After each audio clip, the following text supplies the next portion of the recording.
Good morning class. Last class में हम लोगों ने टाइप्स ऑफ कैपिटल डिस्कस किया था, जिसमें मैंने आपको बताया था कि 3 तरह की कैपिटल होती है: authorised capital, issued capital and subscribed capital. आज उसी को कंटिन्यूशन में आगे बढ़ाते हुए हम एक न्यूमेरिकल क्वेश्चन करते हैं। सपोज कीजिए एक कंपनी है, इस कंपनी की ऑथोराइज्ड कैपिटल यानी कंपनी ने रजिस्ट्रार ऑफिस से परमिशन ले रखा है 10,000 शेयर्स 100 रुपीज ईच पर इशू करने का, कि इतना अमाउंट वो इशू कर सकती है, इतने का अथॉरिटी है उसे, ठीक है, अथोराइज्ड है वो इस कैपिटल के लिए। लेकिन फॉर द टाइम बिंग इस कंपनी ने इशू करी कैपिटल आउट ऑफ 10,000 केवल 6,000 शेयर्स पब्लिक को इशू करे ₹100 ईच, राइट। इसका मतलब कंपनी को इशूड कैपिटल कितनी हो गई, इसको मल्टीप्लाई किया तो 6 लाख रुपीस ये शेयर्स हैं। अब कभी कभी क्या होता है कि कंपनी एक साथ पैसा भी मांग सकती है लमसम में और इंस्टॉलमेंट्स में। अगर कंपनी सपोज कीजिए 100 रुपीज पर शेयर एक साथ नहीं मांगती है, इंस्टॉलमेंट्स में मांगती है, और इंस्टॉलमेंट्स हर कंपनी अपने हिसाब से बना लेती है। सपोज कीजिए 4 इंस्टॉलमेंट्स में पैसा मांगा गया, 20 पहली इंस्टॉलमेंट, फिर 30 रुपीज, ये एक शेयर की वैल्यू है पर शेयर, 25। तो हमारी कंपनी अकाउंटिंग के अंदर जो पहली इंस्टॉलमेंट है उसका नाम है एप्लीकेशन मनी, दूसरी इंस्टॉलमेंट का नाम है अलॉटमेंट मनी, तीसरी है फर्स्ट कॉल, चौथी है सेकंड एंड फाइनल। क्योंकि इसके बाद कोई और कॉल नहीं है, इसलिए जो लास्ट की कॉल होती है उसके साथ फाइनल वर्ड ऐड कर दिया जाता है, second and final call. Suppose कीजिए अगर किसी कंपनी में और भी कॉल्स हैं, उन्होंने ज्यादा इंस्टॉलमेंट्स बना रखी हैं, तो अब लिखा जाएगा थर्ड एंड फाइनल, तो फाइनल वर्ड यहाँ नहीं आएगा। कोई कंपनी कितने भी इंस्टॉलमेंट्स रख सकती है अपने पर शेयर के लिए, ठीक है। अब हम क्वेश्चन लेते हैं कि सब्सक्राइब्ड कैपिटल कंपनी ने इशू किए, जैसे इस क्वेश्चन के हिसाब से कंपनी ने कितने शेयर्स इशू करे, 6,000। अब मैं यहाँ जो ऑप्शन ले रही हूँ ये मान के चल रही हूँ कि पब्लिक की तरफ से भी जो एप्लीकेशंस आई हैं शेयर्स खरीदने के लिए वो 6,000 ही आई हैं। इट मीन्स जो सब्सक्राइब्ड कैपिटल है वो 6,000 शेयर्स की आ गई। पब्लिक ने 6,000 शेयर्स के लिए अप्लाई करा, ₹100 ईच, ठीक है। अगर कोई कंपनी इंस्टॉलमेंट्स में पैसा ना लेकर सारा पैसा एक साथ मांगती है, तो हम उसे कहते हैं, सारा पैसा एक साथ मांगा तो हम कहते हैं फुली कॉल्ड अप, सारा अमाउंट मांग लिया जाता है। सपोज अगर कोई शेयर 100 रुपए का है तो कंपनी ने यहाँ पर 100, यहाँ मैंने एक टेबल बनाई है जिसमें ये कहा है कि 2 तरह की होती है, फुली कॉल्ड अप और partially called up. Fully called up का मतलब होता है कि जब शेयर्स जितने का है सारा पैसा मांगा जाए, सारा अमाउंट मांग लिया, यानी 100 रुपए का शेयर है तो फुली कॉल्ड अप हो गया। और कभी कभी क्या होता है बेटा, कंपनी 6,000 सपोज शेयर्स इशू करे हैं, 100 रुपए का एक शेयर है 100 रुपीज का, तो वो इनिशियली 2-3 इंस्टॉलमेंट्स मांगती है, बाकी कहती है व्हेन रिक्वायर्ड, जब चाहिए होगा तब मांग लेंगे। तो पूरे 100 रुपीज में से भी पूरा एक साथ 100 रुपीज ना मांगकर कुछ इंस्टॉलमेंट्स लेती है और कुछ नहीं लेती है, वो पेंडिंग छोड़ देती है, बाद में जब जरूरत है तब लेंगे। तो उस केस में जब सारी इंस्टॉलमेंट्स का पैसा नहीं मांगा जाता कंपनी के द्वारा, उसे हम बोलते हैं पार्शली कॉल्ड अप। जैसे मैंने अपनी तरफ से एक एग्जाम्पल लिया, इस केस में कंपनी ने पहली 2 इंस्टॉलमेंट का पैसा मांगा यानी 50 रुपए मांगे। दूसरा मैंने एग्जाम्पल लिया, कंपनी ने पहली 3 इंस्टॉलमेंट मांग ली यानी 75 रुपीज मांगे। तो ये फुली कॉल्ड अप, और इन दोनों केसेस को कहते हैं पार्शली कॉल्ड अप। ये दोनों केसेस कहलाएंगे पार्शली कॉल्ड अप, यानी जब पैसा पूरा नहीं मांगा गया। तो अब आपने देखा कि इस क्वेश्चन में आपने अथोराइज्ड कैपिटल क्या है, इशूड क्या है, सब्सक्राइब्ड क्या है। और सब्सक्राइब्ड में भी एक साथ पैसा मांगते हैं तो उसे लमसम कहते हैं, और जब पैसा किश्तों में मांगते हैं तो उसे इंस्टॉलमेंट्स कहते हैं। फिर आपने सीखा कि सारा पैसा मांगा गया है, पूरा इंस्टॉलमेंट में नहीं मांगा, पूरा पैसा एक साथ, तो उसे बोलते हैं फुली कॉल्ड अप, पूरा पैसा मांगा गया है। अगर पूरा नहीं, कुछ इंस्टॉलमेंट मांगी गई या कुछ नहीं, तो उसे बोलते हैं पार्शली कॉल्ड अप। तो ये पार्शली पैसा मांगा गया है। कॉल्ड अप मतलब मांगा गया है। कौन मांगता है पैसा? कंपनी मांगती है। तो अभी आपने देखा कि जो कॉल्ड अप कैपिटल है, अगर उस कॉल्ड अप कैपिटल में 6000 शेयर्स के ऊपर कंपनी ने 50 रुपीज मांगे हैं, तो ये हमारी कॉल्ड अप मनी कितनी कहलाएगी? 3 लाख रुपीज। और ये पार्शली कॉल्ड अप कहलाएगा क्योंकि 100 रुपये पूरा नहीं मांगा। ऐसे ही यहाँ पर भी 6000 पे 75 रुपीज मांगा है, तो कॉल्ड अप कैपिटल, ये कॉल्ड अप कैपिटल लिखा है, तो कॉल्ड अप कैपिटल 4,30,000 रुपीज, ये भी पार्शली कॉल्ड अप है। थर्ड केस जो हमने लिया उसमें पूरा 100 रुपया मांगा था कंपनी ने, this is fully called up. Fully called up यानी कॉल्ड अप मनी क्या कहलाएगी? 6 लाख रुपीज। तो आपने देखा कि कॉल्ड अप मनी तीनों केसेस में क्या क्या अमाउंट बन रहा है, उसी क्वेश्चन में आपने ये देखा। इसे हम बोलते हैं कॉल्ड अप मनी, क्योंकि एग्जाम में कई बार क्वेश्चन पूछे जाते हैं इनसे रिलेटेड। तो आपको पता होना चाहिए जितना पैसा कंपनी के द्वारा मांगा जाता है, डिमांड किया जाता है, उसे कॉल्ड अप मनी कहते हैं। अब आता है अगला कंसेप्ट, पेड अप मनी। अब पेड अप कैपिटल भी बोलते हैं, पेड अप मनी भी बोलते हैं। यहाँ पर हम पेड अप कैपिटल भी लिख सकते हैं, ठीक है। Paid up capital, paid up capital क्या है कि कंपनी ने जितना मांगा, अगर पब्लिक ने उतना पैसा पूरा दे दिया तो कॉल्ड अप मनी और पेड अप मनी बराबर हो जाएगी। लेकिन कभी कभी कुछ लोग ऐसे होते हैं जो डिफॉल्टर हैं, कंपनी के द्वारा मांगे जाने पर पैसा नहीं बेचते हैं, मे बी उन्हें कोई प्रॉब्लम होगी या एनी रीजन, ठीक है। तो मांगने के बाद कितना पैसा आया, पे किया पब्लिक ने, वो जो पैसा पब्लिक पे करती है उसे हम पेड अप कैपिटल या पेड अप मनी कहते हैं। कंपनी का शेयर पर जो अमाउंट मांगा जाता है उसे कॉल्ड अप मनी कहते हैं। मांगे गए अमाउंट में से जितना अमाउंट पब्लिक पे करती है कंपनी को, उसे पेड अप मनी या पेड अप कैपिटल कहते हैं, ठीक है। तो ये थी, आपको समझाने के लिए मैंने ऐसा लिखा है, अदरवाइज 2 लाइनों में इसका मीनिंग है, वो अभी हम बुक से याद कर लेंगे। अब हम एग्जाम्पल से करते हैं, एग्जाम्पल लेते हैं। यहाँ पर मैंने आपके कितने केसेस लिए हैं? 3 केसेस लिए हैं। तीनों केसेस में मैंने समझाया अलग अलग तरीके से कि पब्लिक से ये इतना मांगा, इतना मांगा, इतना, ये कॉल्ड अप मनी है, मांगा ही इतना है, ठीक है। अब एग्जाम्पल केस 1 लेते हैं।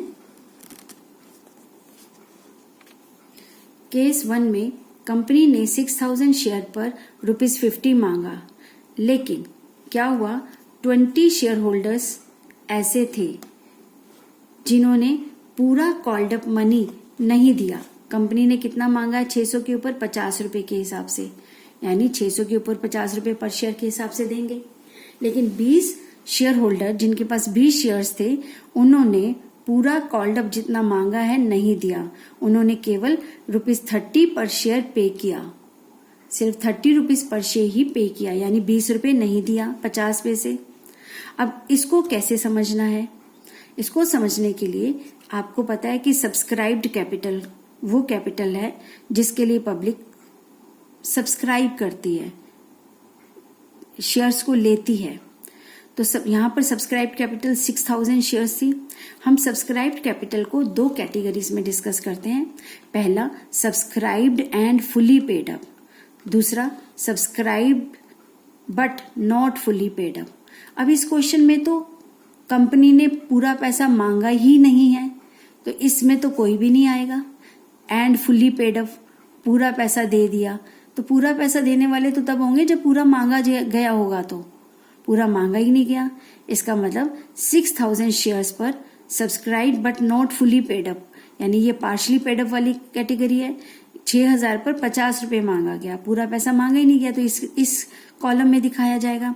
अब 6000 के ऊपर 50 रुपए मांगा गया तो अमाउंट बनता है 3 लाख रुपीस। आपका अमाउंट आता है 3 लाख रुपीस। अब 3 लाख रुपीस में से एक शेयर होल्डर है जिसने 20 शेयर्स के ऊपर 20 रुपए के हिसाब से पैसा नहीं दिया, उसे हम less minus calls in arrears outstanding, यानी जो पैसा नहीं आया है उसे बोलते हैं कॉल्स इन एरियर्स। तो 20 गुना 20 400 रुपये। तो आपने जितना पैसा मांगा है वो 3 लाख रुपीस है। 3 लाख रुपीस में 400 रुपीस नहीं आया तो आपके पास सब्सक्राइब्ड कैपिटल कितनी आई? 2,99,600।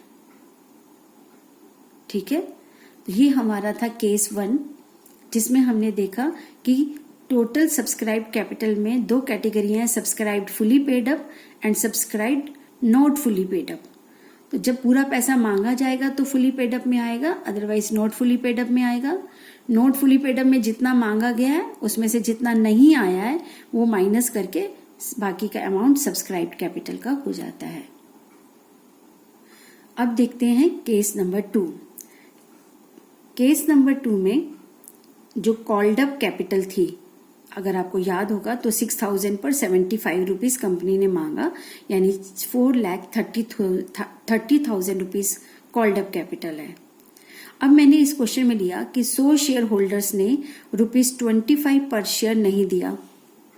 अब इस 75 रुपए में से भी 100 लोग ऐसे हैं, 100 शेयर्स वाले ऐसे हैं जिन्होंने 25 पर शेयर नहीं दिया।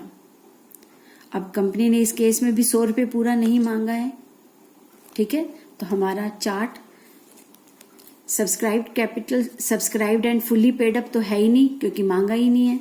Subscribed and not fully paid up है, जहां पूरा पैसा नहीं मांगा। तो कितना मांगा गया है? 6,000 पे 75 यानी 4,30,000 रुपीज, लेस कितना नहीं आया, जो अमाउंट नहीं आया जिससे बोलते हैं कॉल्स इन एरियर्स। कितना नहीं आया? 100 शेयर्स के ऊपर 100 शेयर्स है ना ये आपके, 100 शेयर्स के ऊपर 25 के हिसाब से 2,500 रुपीज नहीं आए। तो इसमें से माइनस कर दिए 2,500, इसको इसमें से माइनस किया तो आपका आया 4,27,500। तो ये 4,27,500 हमारी सब्सक्राइब्ड कैपिटल बनेगी। ठीक है, फिर इसी चीज को एक थर्ड केस से समझते हैं, जो हमारा थर्ड केस था अभी क्वेश्चन में। थर्ड केस में क्या था? कॉल्ड अप पूरा पैसा मांगा गया है 100 रुपए, यानी 6 लाख रुपए पूरे मांगे हैं, कॉल्ड अप मनी है। अब यहाँ पर 100 शेयर होल्डर्स डिड नॉट पे ₹25 पर शेयर। अब 100 शेयर्स के होल्डर जो हैं उन्होंने 100 शेयर के ऊपर 25 रुपए का, यानी 25 रुपए की फाइनल कॉल होगी जो उन्होंने नहीं दी। अब इसको कैसे निकालना है? अब सब्सक्राइब्ड कैपिटल निकालने के लिए subscribed and fully paid up, subscribed and not fully paid up. अगर देखा जाए तो 6,000 शेयर होल्डर थे, 6,000 में से 100 डिफॉल्टर है, लेकिन 5,900 शेयर होल्डर्स ने तो पूरा पैसा दे दिया। तो हम यहाँ लिखेंगे subscribed and fully paid up में 5,900 शेयर होल्डर्स ने पूरा 100 रुपए दिया, ये अमाउंट आ गया। लेकिन 100 शेयर होल्डर्स ऐसे थे जिनसे 100 रुपया पर शेयर के हिसाब से हमें 10,000 रुपीज लेने थे, लेकिन उन्होंने नहीं दिया। 100 शेयर के ऊपर 25 रुपए के हिसाब से 2,500। तो लेस कॉल्स इन एरियर्स जो नहीं आया, 100 शेयर्स के ऊपर 25, दैट इज 2,500। इसको माइनस किया तो कितना आया? 7,500। अब हमें ये बताना है कि टोटल सब्सक्राइब्ड कैपिटल कितनी है। तो ये अमाउंट और ये amount, so total subscribed capital is equal to 5,99,000 plus 7,500 होगी। ठीक है, तो इस तरह से हमने सब्सक्राइब्ड कैपिटल का अमाउंट निकालना सीखा। अब हमें ये देखना है कि ये जो 3 तरह की कैपिटल है, इन तीनों तरह की कैपिटल को तो हम बैलेंस शीट में नहीं दिखाएंगे ना। बिजनेस में बैलेंस शीट में तो केवल वही कैपिटल दिखाई जाती है जितना पैसा आता है बिजनेस के अंदर, राइट। तो कितना पैसा आता है कैपिटल के रूप में, दैट इज सब्सक्राइब्ड कैपिटल। तो लेकिन कंपनीज एक्ट 2013 में ये कहा गया है कि आप इसका एक वर्किंग नोट करेंगे जिसमें आप तीनों तरह की कैपिटल को शो करेंगे, फिर उसमें से सिर्फ जो सब्सक्राइब्ड कैपिटल है उसी को बैलेंस शीट में दिखाएंगे। तो वो वर्किंग नोट कैसे बनाया जाता है, उसे हम बोलते हैं नोट्स टू अकाउंट्स। ये नोट्स टू अकाउंट्स मैंने केस 3 वाले के हिसाब से बनाया है। केस 3 जिसमें पूरा पैसा मांगा गया था और 100 शेयर्स के ऊपर 25 नहीं आया था, अभी जो किया है। तो नोट्स टू अकाउंट्स में सबसे पहले लिखा जाता है शेयर कैपिटल। अब पहला उसका टाइप क्या है, मैंने हाईलाइट किया, authorised capital, issued capital, subscribed capital. Authorised capital कितनी है, हमने 10,000 शेयर्स पर इतनी अथोराइज करा रखी थी, वो अमाउंट 10 लाख रुपए। यहाँ मैंने डबल लाइन से क्रॉस कर दिया। इसका मतलब है अथोराइज्ड कैपिटल केवल वर्किंग नोट में दिखाने के लिए दिखाई गई है। इसमें से कितनी कैपिटल इशू करी, 6,000 शेयर्स इशू करे 100 रुपीज में, 6 लाख रुपीज, इसको भी डबल लाइन से मैंने क्रॉस कर दिया यहाँ पर। इसका मतलब इशूड कैपिटल भी यहाँ हम नोट्स टू अकाउंट्स में वर्किंग नोट में शो करने के लिए दिखाया है। बेसिकली जरूरी थोड़ी ना जितनी कैपिटल इशू करी है उतना ही पैसा आया कंपनी के पास। कंपनी के पास कितना पैसा आया वो हमें सब्सक्राइब्ड कैपिटल बताती है। तो सब्सक्राइब्ड कैपिटल के अंदर 2 कैटेगरीज होती हैं, subscribed capital, subscribed and fully paid up, दूसरी होती है subscribed and not fully paid up, यानी जिन्होंने पूरा पैसा दे दिया। अभी मैंने केस 3 लिया था, 5,900 थे, 100 रुपीज के हिसाब से इतना पैसा आया था। और 100 शेयर होल्डर्स ऐसे थे जो नॉट फुली पेड अप, जिन्होंने पूरा पैसा नहीं दिया। उन 100 शेयर्स के ऊपर 100 रुपीज के हिसाब से 10,000 बनता था। जितना नहीं आया वो माइनस कर दिया, तो इसका मतलब बाकी का आया। अब हम इन दोनों के सम से ये पता चल सकता है कि टोटल कितना पैसा बिजनेस में यानी कंपनी में आया। तो वो है इन दोनों का सम करके 5,97,500। तो हमारी सब्सक्राइब्ड कैपिटल जो ये हाईलाइट पार्ट है, केवल यही पार्ट हम बैलेंस शीट के अंदर दिखाएंगे शेयर कैपिटल में। ये वाले पार्ट्स नहीं आते अथोराइज और इशूड। जितना पैसा आता है वो ये वाला अमाउंट है। ये हमें सिर्फ वर्किंग नोट्स में दिखाना पड़ता है और इसका भी एलोबरेशन इस तरह से एक्सप्लेन करके दिखाना है। फिर जो नेट फिगर आती है सब्सक्राइब कैपिटल के टोटल की, इसको बैलेंस शीट में शेयर कैपिटल के अंदर दिखाया जाता है। तो अभी तक आपने अथोराइज्ड कैपिटल, इशूड कैपिटल और सब्सक्राइब्ड कैपिटल में पढ़ा। फिर सब्सक्राइब्ड कैपिटल के अंदर 2 पार्ट्स हैं, subscribed fully paid up and subscribed not fully paid up. हमारा नेक्स्ट टॉपिक आता है कि हमारी कंपनी में ये 2 वर्ड्स भी यूज होते हैं, reserve capital and capital reserve, जिसमें ज्यादातर बच्चे कंफ्यूज हो जाते हैं। रिजर्व कैपिटल अलग चीज है बेटा और कैपिटल रिजर्व अलग चीज है। रिजर्व कैपिटल क्या है? रिजर्व, जो रिजर्व रखी गई है पूंजी, is a part of the share capital. ये हमारी शेयर कैपिटल का हिस्सा है। That is a company resolves not to call except the event of it being wound up, यानी ये वो कैपिटल का वो हिस्सा है, ठीक है, जिसे कंपनी केवल तब मांगती है जब कंपनी बंद होती है। उससे पहले ये पैसे को नहीं मांग सकती है। यानी सपोज अगर किसी शेयर्स के ऊपर 100 रुपीज का एक शेयर है, कंपनी ने कहा कि 80 रुपए तक हम मांगेंगे, 20 रुपीज हम आपसे रिजर्व रखते हैं, जब कंपनी बंद होगी तभी लेंगे। तो 20 रुपीज पर शेयर के हिसाब से रिजर्व कैपिटल होगी। जितने नंबर ऑफ शेयर्स हैं उनको 20 से गुना कर देंगे, तो ये रिजर्व कैपिटल है। और कैपिटल रिजर्व क्या चीज होती है? कैपिटल रिजर्व आपको क्लास 11th में रिजर्व एंड प्रोविजन का चैप्टर पढ़ाया था, उसमें बताया था जो रिजर्व्स आपके बिजनेस के नॉर्मल प्रॉफिट में से बनाए जाते हैं उसे हम रिवेन्यू रिजर्व कहते थे। कैपिटल रिजर्व वो रिजर्व हैं जो बिजनेस के कैपिटल प्रॉफिट से बनाए जाते हैं। Capital reserve is a reserve which is created out of capital profit and is not free for distribution as dividend. और ये जो रिजर्व बनता है ये बांटा नहीं जाता है फ्रीली। इसका एक एग्जाम्पल है, जब कोई बिजनेस किसी एसेट को बेचने से उसे कोई प्रॉफिट होता है तो वो उसके काम से तो प्रॉफिट नहीं हुआ है, नॉर्मल प्रॉफिट नहीं है। किसी भी एसेट को बेचने से अगर कुछ प्रॉफिट होता है तो ऐसे जितने भी प्रॉफिट्स हैं उन्हें हम कैपिटल प्रॉफिट कहते हैं और इसी में से कैपिटल रिजर्व बनाया जाता है। जो रिजर्व रखा जाता है डिस्ट्रीब्यूट नहीं किया जाता है बिना फ्रीली, जैसे कि रिवेन्यू रिजर्व को डिस्ट्रीब्यूट किया जाता है। ये तो था इनका मीनिंग। अब आता है इनमें डिफरेंस। रिजर्व कैपिटल और कैपिटल रिजर्व में क्या डिफरेंस है? पहला है मीनिंग।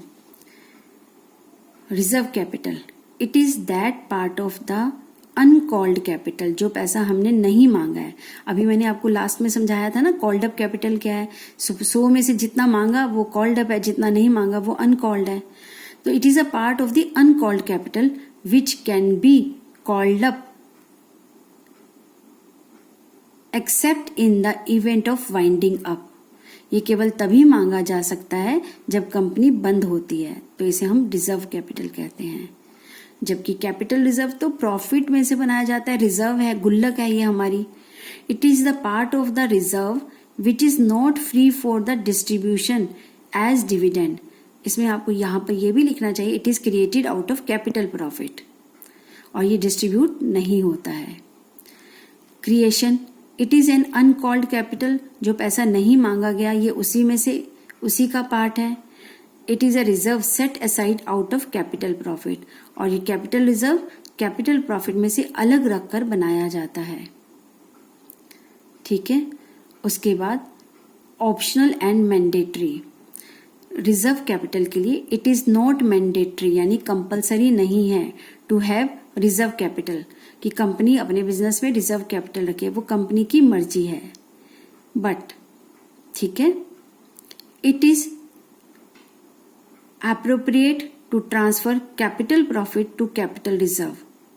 अब लेकिन ये बात है, ये जरूरी है कि जितने भी कैपिटल प्रॉफिट्स होते हैं उनमें उनको हमें कैपिटल रिजर्व में ट्रांसफर करना होता है।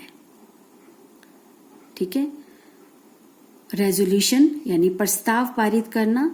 अगर कोई कंपनी रिजर्व कैपिटल रखना चाहती है, एक special resolution is required for reserve capital, तो उन्हें एक प्रस्ताव पारित करना पड़ता है एक मीटिंग के अंदर, एजीएम के अंदर।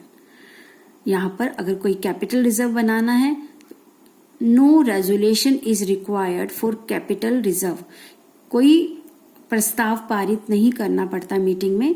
ये अंडरस्टूड है कि जहां कैपिटल प्रॉफिट है तो वहां आप उसका कैपिटल रिजर्व बनाएंगे। ठीक है, अगला पॉइंट आता है winding off capital losses. It can not be used to write off capital losses. अब जो पैसा पब्लिक से नहीं मांगा गया, रिजर्व कैपिटल है, उस पैसे का इस्तेमाल कोई कैपिटल लॉस के लिए नहीं किया जा सकता।